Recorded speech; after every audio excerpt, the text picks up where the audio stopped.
friends. Tonight, to be exact, we are reading a read aloud, and I never read a read aloud on camera before. So let's get started on my first read aloud. The Smart Cookie, from the #1 New York Times best-selling team, George John and Pete Oswald. Can you spot the smart cookie? Yep, right there.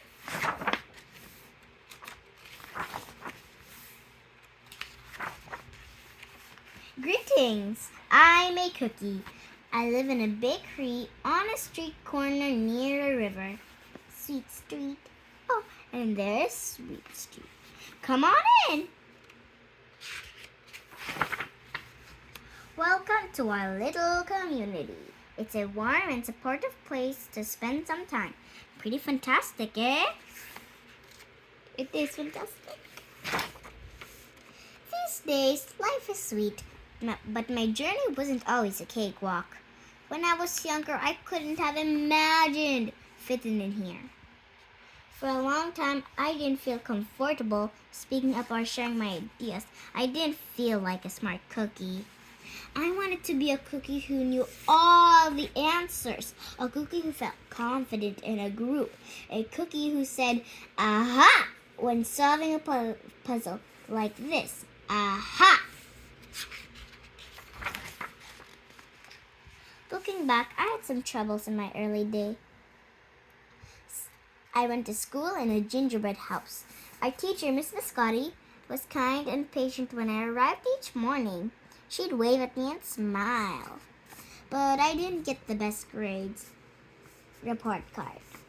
And I never raised my hand because I couldn't think of answers as fast as the others. And I was the last to finish most tests. Sigh.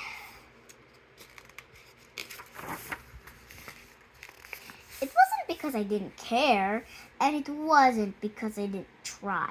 Sometimes I'd get distracted and mess up even though I knew the material. Those were the most frustrating moments of all. Once I misspelled the word dough. That was rough. Cookie dough. Another time I added when I meant to subtract. 2 minus 2 equals 4. That's not right. Occasionally, we'd have a lesson where I had absolutely no idea what was happening. I just couldn't keep up. I imagined that my desk was a raft and that I was completely lost at sea because that's what it felt like. At night, I slept in a cookie jar.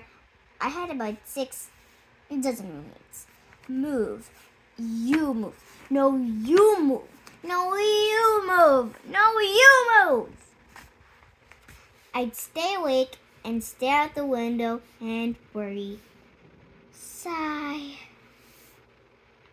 And this way went day after day. But then something happened that changed everything. What could it be? It all started with a homework assignment. Miss Biscotti requested our attention one afternoon. Tonight, I would like you to create something completely original. It can be anything you want. Please bring it to class tomorrow. And that's their homework. Pretty tricky, yeah. There it was. That was it. There were no further instructions. Miss Biscotti winked at me as I gathered my belongings. I felt like I had a million butterflies in my stomach. Create anything, something original. Due tomorrow. Gulp. Look at her, she's losing her sprinkle. And going back to the other page, she lost some currants. She lost some bits of her without her knowing.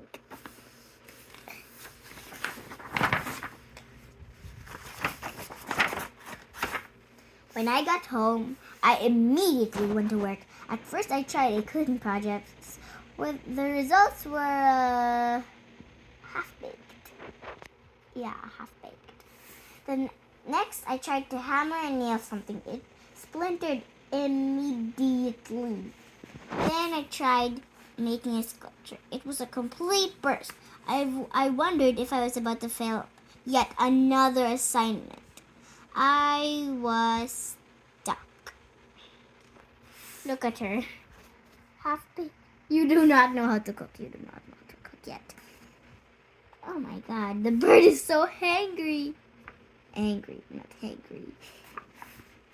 And her sculpture was half created. I stared out the window and watched the rain hit the river.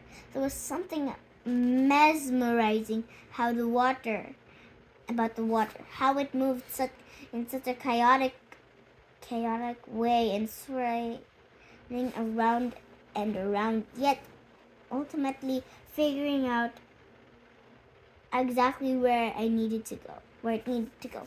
Aha! Suddenly, I had an idea to write I decided to write something original.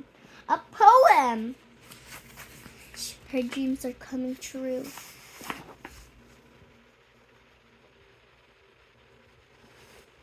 I feel like that's milk.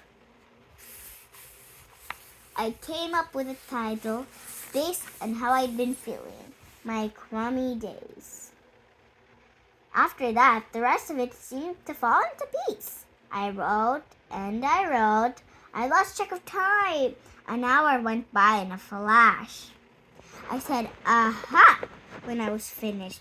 I couldn't sleep that night. But it wasn't because I was worried. It was because I was excited. I felt like I had really accomplished something. I felt smart. The following day, Miss Biscotti asked for volunteers to share what we'd created. One kid showed off his original frosting art. Another kid revealed her sprinkle distribution machine. It was neat seeing how everyone was good in such different things. Sorry about that. Wow. How does he know so much science?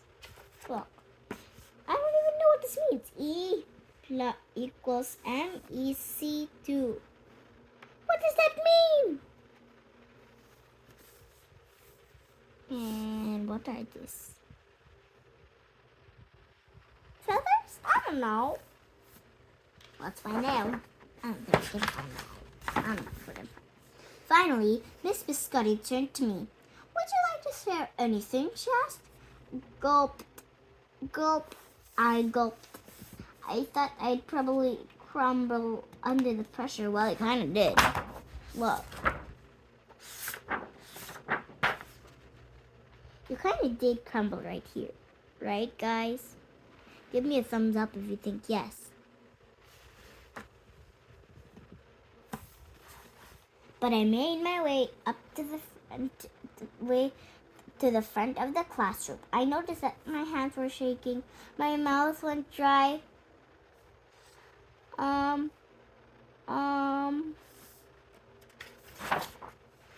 This poem is called My Crummy Days, I said, my voice cracking, and then I read it aloud. As I spoke, I noticed some kids nodding at certain lines. Other kids laughed at parts that were supposed to be funny. As I built towards the finale, I felt myself becoming more confident and animated. And in the end, everybody clapped and cheered. I promise you this, I'll never ever forget. Miss Biscotti was beaming. No one but you could have written that poem, she said. It was completely original. Aha! I had done it. I'd created something and shared it with it with the world. Well, my world at least. The rest of the day was a blur. At my recess, I was already planning my next poem. I would call it My Sweet Morning. Aha! When I came up with the title, later that afternoon, Miss Biscotti handed me a note. It said that I should keep on writing no matter what. That meant so much to me. School was a bit different after that. I wasn't so scared to raise my hand or ask a question or share my work. Bonk. But sure, some things still don't come as easily for me as they do for others. But now that I know you can be smart in many different ways, you don't have to have the answers to everything. You don't have to have answer to every question or suddenly be great at everything. All that matters, all at once. You just need a chance to try of things to find out who you are and what you like to do.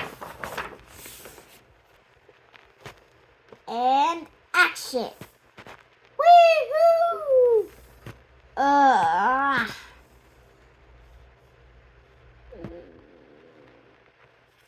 Na na na na na na da da da da da.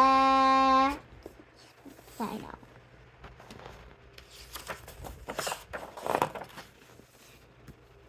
As for me, I learned that I can write and think of great ideas, and I found plenty of other things that I'm good at too.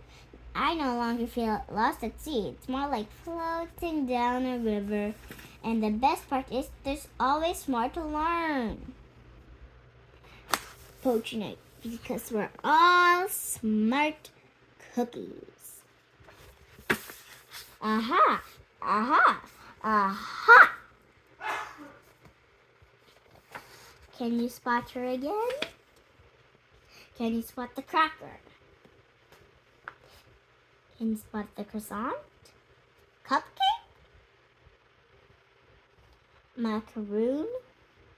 Donut? Pretzel? Blueberry pie? Right here. And bread? A loaf of bread? A cinnamon bun? Or a cinnabon? A cereal? Chocolate?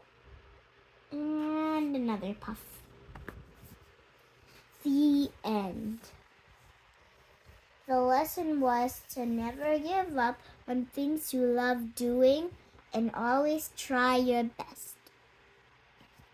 You are all smart. And goodbye, everybody. See you on my next Read Loud video. Bye.